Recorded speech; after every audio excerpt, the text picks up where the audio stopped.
عليكم ورحمة الله وبركاته. الحمد لله كفى وسلام على عباده الذين اصطفى. أما بعد، أعوذ بالله من الشيطان الرجيم. بسم الله الرحمن الرحيم. فإن آمنوا بمثل ما آمنتم به فقد اهتدوا.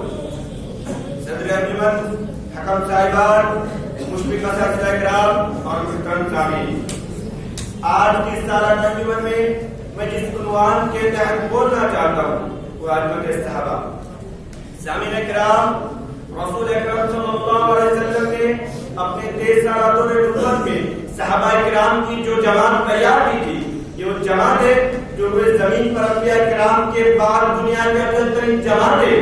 صحابہ کرام کا ایک مقدس گروہ وہ گروہ ہے جس کا ایمان قیامت تک آنے والے انسانوں کے لیے نمونہ ہے. جیسا کہ اللہ رب العالمین قرآن مجید کے اندر ارشاد فرمایا فَإِنْ آمَنُوا بِمِثْلِ مَا آمَنْتُمْ بِهِ فَقَدِ اهْتَدَوْا.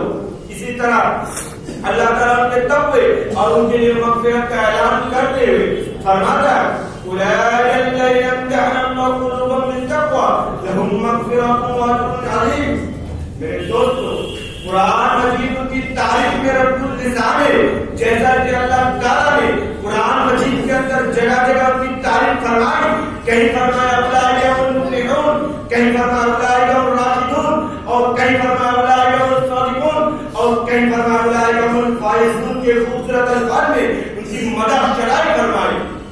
میرے اسلامی بھائیوں، آئیے اب حدیث نبی کو دیکھیں کہ اللہ کے نبی صلی اللہ علیہ وسلم نے صحابہ کرام کو برا بھلا کہنے سے منع کرتے فرمایا لا تسبوا اصحابی فلو ان احدکم انفق مثل احد ذهبا ما بلغ مد احدهم ولا نصيبا. حاضرین انجمن، صحابہ کرام نفوس قدسیہ محترم ہستیاں واجب الاحترام ہے. ان کا تذکرہ شاہ کے ساتھ کرنا لازم اور ضروری. یہی وہ صحابہ ہے جنہوں نے دین اسلام کے لیے اپنی زندگی وقف کر دی. یہی وہ صحابہ ہے جنہوں نے ہمیشہ دنیا پر آخرت کو ترجیح دی. یہی وہ صحابہ ہے جو موت سے نہیں بلکہ موت ان سے ڈرتی تھی.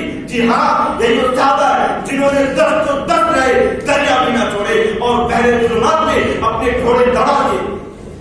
لیکن آج ان تمام چیزوں کے باوجود اپنے آپ کو اسلام و مسلمین کی طرف منسوب کرنے والا ایک طبقہ ایسا بھی ہے جو صحابہ کرام کی شان میں گستاخی کرتا ہے، ان کی عزت کو داغدار کرتا ہے. میں پوچھنا چاہوں گا گستاخانہ صحابہ سے کہ آپ کے تپتے ہوئے صحراؤں اور چنچلاتی دھوپ میں ظلم و ستم کس نے برداشت کیے؟ اسلام کی خاطر قربانیاں کس نے انجام دی؟ جنگوں میں اپنی جانوں کے نذرانے کس نے پیش کیے؟ یہ سب کارنامے صحابہ کرام نے انجام دیے اور ایسے حیرت انگیز کارنامے انجام دیے جن کو تاریخ کبھی فراموش نہیں کر سکتی. اور صرف یہ نہیں، قرآن مجید تو صحابہ کرام کے بارے میں رضی اللہ عنہم و رضوان کا فرمان جاری کرتے ہوئے ان سے اللہ کی رضامندی اور خوشنودی کا اعلان کرتا ہے. اب تک یاد قوموں کو حکایت ہوتی، اب تک یاد قوموں کو حکایت ہوتی، نقش ہے صفائے ہستی پہ صداقت ہوتی. آخر میں اللہ تعالیٰ سے دعا ہے کہ ہم سب کو صحابہ کرام کی عظمت کو جاننے اور ان کے نقش قدم پر چلنے کی توفیق عطا فرمائے. آمین. وآخر دعوانا الحمدللہ رب العالمین.